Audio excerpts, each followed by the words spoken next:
Hello everyone, welcome to my YouTube channel के English world. आज हम करेंगे spotting errors. Let's start. Number 1 is mother Teresa who was a philanthrope, she was loved by all. जहाँ पे mother Teresa क्या है, noun है ना। हु वाज अ फिलैंथ्रोप, फिलैंथ्रोप क्या होता है, जो इंसानों के प्रति प्यार रखता हो, उनके प्रति दया रखता हो।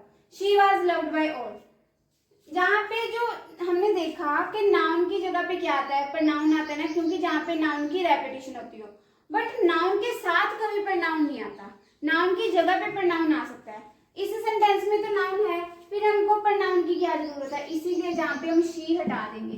ये प्रनाउन कभी भी नाउन के साथ नहीं आ सकता, उसको रिप्लेस जरूर करता है, मतलब उसकी रेपिटेशन ना हो, बट उसके साथ कभी नहीं आता। इसीलिए जहाँ पे हमने शी हटा दिया, सेंटेंस क्या बनेगा, Mother Teresa, who was a philanthrope, was loved by all. I, you and he went to see a movie. जहाँ पे I, you and he क्या है, pronoun है ना। और हमने जहाँ पे इस सेंटेंस में एरर क्या है, सीक्वेंस ऑफ प्रोनाउंस। अगर कहीं पे जहाँ पे I फर्स्ट पर्सन है, you क्या है सेकंड पर्सन है, और he क्या है थर्ड पर्सन है। First second and third person तीनों है ना इस सेंटेंस में। हमेशा इसका सीक्वेंस क्या होता है सेंटेंस में, 2, 3, 1। अगर जनरल स्टेटमेंट हो एंड एप्रिसिएशन वाले स्टेटमेंट्स हो, किसके लिए ये सीक्वेंस यूज होता है, एक तो जनरल स्टेटमेंट्स के लिए, दूसरा होता है अगर कोई एप्रिसिएशन वाली स्टेटमेंट हो, एप्रिसिएशन के लिए। कौन सा सीक्वेंस, 2, 3, 1। पहले सेकंड पर्सन आएगा, फिर थर्ड पर्सन आएगा, फिर फर्स्ट पर्सन आएगा। जहाँ पे सीक्वेंस क्या बनेगा, आई, यू एंड ही की जगह आएगा 2, 3, 1। पहले आएगा यू, फिर आएगा थर्ड पर्सन ही, देन आएगा I. You, he and I, you he and I went to see a movie.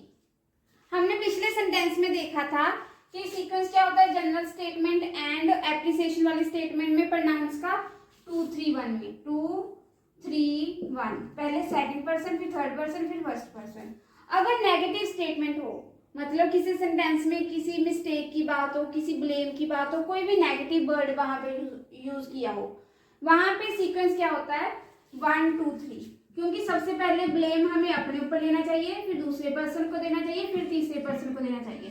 But अगर कोई एप्रिसिएशन वाली बात हो, पहले हमने दूसरों को एप्रिशिएट करना चाहिए, फिर अपने आप को करना चाहिए। इसीलिए ये सेंटेंस क्या है, Ram, I and you are to blame for this behaviour. जहाँ पे नेगेटिव कोई बात होगी कि किसी मिस्टेक के लिए हम उसको, उसके बिहेवियर के लिए उसको ब्लेम कर रहे हैं, इसीलिए जहाँ पे सीक्वेंस क्या आएगा, 1, 2, 3 वाला। क्योंकि ये नेगेटिव फॉर्म हो गई कि हम किसी को एप्रिशिएट नहीं कर रहे, ब्लेम कर रहे हैं। इसीलिए पहले ब्लेम सबसे पहले अपने ऊपर लो, फिर दूसरे को दो, फिर तीसरे को उस चीज का ब्लेम दो। इसलिए इस सेंटेंस में क्या आएगा, आई पहले फर्स्ट पर्सन, फिर यू, पहले हम जिन दोनों की बात है उनको ब्लेम किया हमने, फिर तीसरे पर्सन की बात की, I, you and Ram. I, you and Ram are to blame for this behaviour.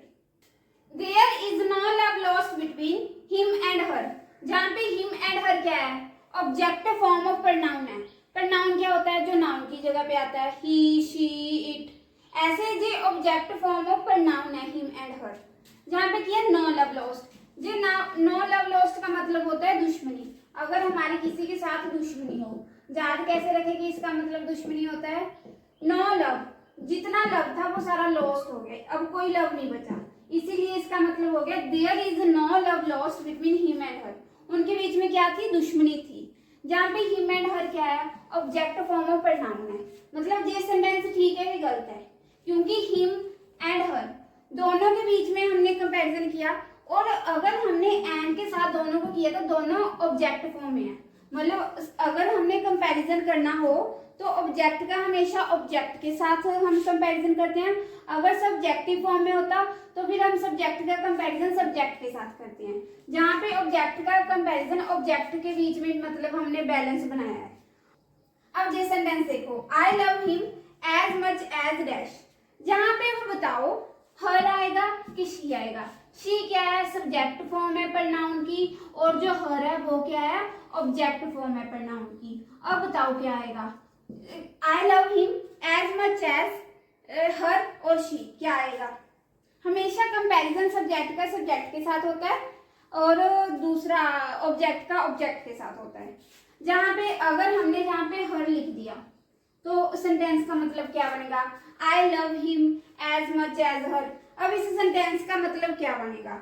अगर हमने हर किया तो मैं हिम और हर दोनों को एक समान प्यार करता हूँ। जितना प्यार मैं हिम को करता हूँ उतना ही मैं हर को करता हूँ। मीनिंग तो ठीक बन गया कि मैं जितना प्यार हिम को किया करता हूँ उतना ही मैं हर को करता हूँ। अगर जहाँ पे मैंने हर की जगह अगर मैंने शी लिख दिया, फिर इस सेंटेंस का मतलब क्या बनेगा? I love him as much as she. मैं और शी एक समान हिम को प्यार करते हैं। इसका भी ठीक बन गया कि मैं और शी जितना प्यार आई शी हिम को करता है उतना ही शी प्यार हिम को करती है। अब क्या आएगा? जहाँ पे दोनों ही ठीक लग रहे हैं ना, हर भी आ सकता है, शी भी आ सकता है। इस सेंटेंस के मतलब मीनिंग चेंज हो जाता है। अगर हम हर लगाते हैं तो उसका मीनिंग कुछ और निकलता है, अगर शी लगाते हैं तो उसका मीनिंग कुछ और निकलता है।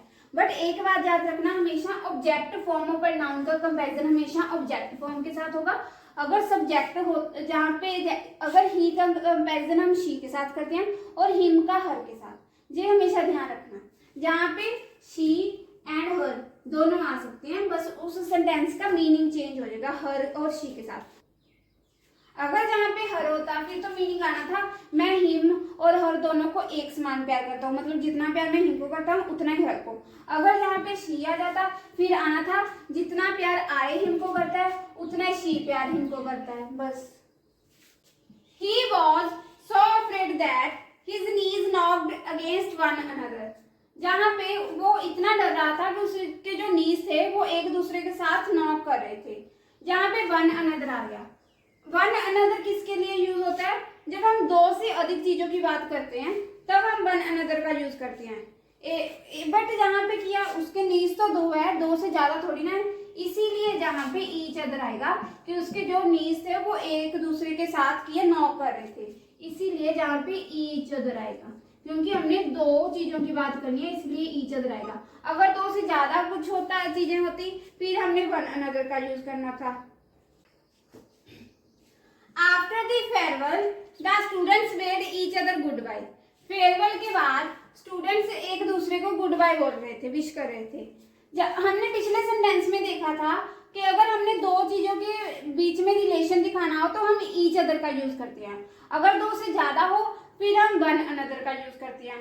बट जहाँ पे क्या है, after the farewell the students made each other goodbye. Students दो से तो ज्यादा होंगे क्योंकि फेयरवेल बहुत सारे बच्चों की होगी, इसीलिए जहाँ पे हम दो से ज्यादा बच्चों की बात करें ना स्टूडेंट्स की, जहाँ पे ईच अदर, जहाँ पे ईच अदर हटा के क्या आएगा? One another, one another. After the farewell the students bade one another goodbye. Farewell के बाद बच्चे एक दूसरे को गुड बाय बोल रहे थे। This types of books are useful. जहाँ पे दिस क्या है? डेमोन्स्ट्रेटिव प्रोनाउन है ना। डेमोन्स्ट्रेटिव प्रोनाउन का हम यूज किस लिए करते हैं? किसी चीज के लिए, किसी चीज को पॉइंट आउट करने के लिए। This is the white board, this is the marker, ऐसे हम चीजों को पॉइंट आउट करने के लिए दिस दैट का यूज करते हैं। जो दिस का यूज करते हैं जो पास वाली चीज है उसको पॉइंट आउट करने के लिए करते हैं। दैट का यूज हम दूर वाली चीज को पॉइंट आउट करने के लिए करते हैं। और दिस और दैट होते हैं जो दिस एंड दैट, ये किस चीज के लिए यूज होते हैं? इनको हम यूज करते हैं सिंगुलर के लिए, सिंगुलर नाउन्स के लिए। और अगर हमने दिस और दोज का यूज करना हो वो किसके लिए होता है? प्लूरल नाउन्स के लिए, प्लूरल नाउन्स। जहां पे this types of books are useful, जहाँ पे जो टाइप्स है मतलब बुक्स की टाइप्स है, जो हमने प्लूरल आगे जहाँ पे बुक्स भी प्लूरल है और उसकी टाइप्स भी प्लूरल है, तो यहाँ पे जो दिस है दिस की जगह क्या आएगा? हमने देखा कि जो डेमोन्स्ट्रेटिव प्रोनाउन है ये किसकी वजह से आते हैं? अगर तो नाउन प्लूरल है तो ये भी तो प्लूरल आएगा, पर दिस तो हमने देखा कि दिस तो सिंगुलर के लिए होता है, इसीलिए यहाँ पे दिस हटा के हम दीज लगाएंगे। क्या आएगा? These types of books are useful. The jury has given their verdict. जहाँ पे ज्यूरी क्या है, कलेक्टिव नाउन है, क्योंकि जो ग्रुप ऑफ जजेस को हम क्या बोलते हैं, ज्यूरी बोलते हैं। द ज्यूरी जो यहाँ पे सब्जेक्ट की तरह काम कर रहा है ना, और कलेक्टिव नाउन के साथ हमने हैज सिंगुलर वर्ब का यूज किया है। The jury has given their verdict. Verdict क्या मतलब, सारे जजों का मिलकर एक ही डिसीजन आएगा। उनका डिसीजन मतलब वो डिसीजन के बेसिस पे डिवाइड थोड़ी ना हो रहे हैं, इसीलिए जहाँ पे भी इट्स आएगा।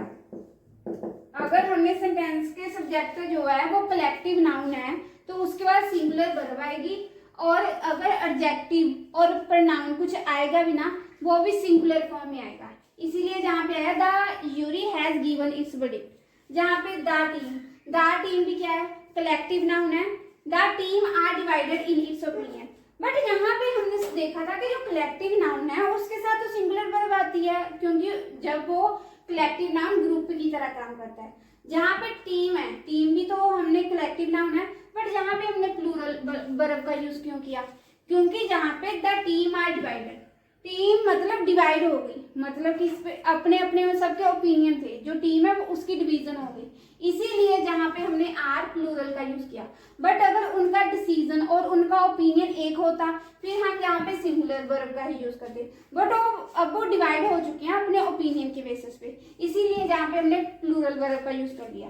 The team are divided in its opinion. अब इन इट्स जहाँ पे हमने देखा था कि देयर की जगह इट्स आएगा, क्योंकि जो कलेक्टिव नाउन होता है उसके बाद अगर कोई भी वर्ब एडजेक्टिव प्रोनाउन आता है वो सारे सिंगुलर फॉर्म में आते हैं। जहाँ पे इट्स है, ठीक है, ओपिनियन। बट जहाँ पे मैंने एरर क्यों निकाल दिया कि जहाँ पे इट्स नहीं आएगा, है तो जो कलेक्टिव नाउन है, फिर जहाँ पे इट्स क्यों नहीं आया बताओ? क्योंकि टीम अब डिवाइड हो चुकी है अपने ओपिनियन के बेसिस पे, सबके अपने अपने ओपिनियन होंगे। अगर जहाँ पे प्लूरल वर्ब का यूज हुआ है ना, तो जहाँ पे भी इट्स की जगह देयर आएगा, क्योंकि यहाँ पे ये एक ग्रुप की तरह काम नहीं करता, वो ग्रुप अब क्या है, डिवाइड हो चुका है। इसीलिए द टीम के बाद हमने आर प्लूरल वर्ब का यूज किया, और उसके बाद जो प्लूरल नाउन एडजेक्टिव कुछ भी आएगा वो यहाँ पे प्लूरल ही आएगा, इसीलिए देयर आया। The streets of Delhi are wider than Mumbai. जो दिल्ली की स्ट्रीट्स है वो मुंबई से वाइडर है। जहाँ पे वाइडर कंपैरेटिव डिग्री का यूज किया, उसके बाद देन का यूज होता है। पर इस सेंटेंस में एरर क्या है, हम दिल्ली की स्ट्रीट्स की बात कर रहे हैं और उसका कंपैरिजन हम मुंबई के साथ कर रहे हैं, बट ये तो रॉन्ग हो गया, क्योंकि हमने दिल्ली की स्ट्रीट्स का कंपैरिजन मुंबई की गलियों के साथ करना है, मुंबई की स्ट्रीट्स के साथ। जहाँ पे स्ट्रीट्स ऑफ दिल्ली का कंपैरिजन हमने मुंबई के साथ कर दिया, हमें तो स्ट्रीट्स ऑफ दिल्ली का कंपैरिजन स्ट्रीट्स ऑफ मुंबई के साथ करना है। फिर जहाँ पे क्या आएगा, the streets of Delhi are wider than the streets of Mumbai. But जहाँ पे दोबारा हम स्ट्रीट्स नाउन का यूज क्यों करेंगे, हमने देखा है कि अगर नाउन रिपीट हो तो हम दोबारा उस नाउन का यूज नहीं करते, उसकी जगह हम प्रोनाउन का यूज करते हैं। इसीलिए जहाँ पे आएगा the streets of Delhi are wider than those of Mumbai, क्योंकि यहाँ पे ये प्रोनाउन है, हमने प्रोनाउन इसीलिए आया क्योंकि नाउन दोबारा नहीं आएगा, रेपिटेशन नहीं होगी उसकी। और दोज ऑफ इसीलिए आया क्योंकि हम स्ट्रीट्स का कंपैरिजन स्ट्रीट के साथ करेंगे, क्योंकि हम स्ट्रीट्स ऑफ दिल्ली का कंपैरिजन मुंबई के साथ नहीं कर सकते। हमें जो जिस चीज का हमने कंपैरिजन हमेशा सिमिलर चीजों में होता है। जहाँ पे मुंबई तो एक जगह का नाम हो गया, जहाँ पे हमने स्ट्रीट्स की बात किया, इसीलिए जहाँ पे हमने दोज ऑफ का यूज किया। One must do his duty himself. जहाँ पे वन क्या है, सब्जेक्ट है, सबको अपनी ड्यूटी, हर एक को अपनी ड्यूटी अपने आप खुद करनी चाहिए, किसी और से काम नहीं करवाना चाहिए। One must do his duty himself. अगर जहाँ पे सब्जेक्ट वन है तो जहाँ पे भी जो हमने पोजेसिव एडजेक्टिव का काम जहाँ पे हिज करा है, जहाँ पे भी वन आएगा, one must do once duty. और जहाँ पे जो रिफ्लेक्सिव प्रोनाउन है ना, जहाँ पे भी वन के अकॉर्डिंग ही आएगा, क्या आएगा, वन सेल्फ, क्योंकि हमने जो पोजेसिव एडजेक्टिव है और रिफ्लेक्सिव प्रोनाउन है वो हम सब्जेक्ट के अकॉर्डिंग ही देखेंगे, इसीलिए आएगा one must do once duty one self.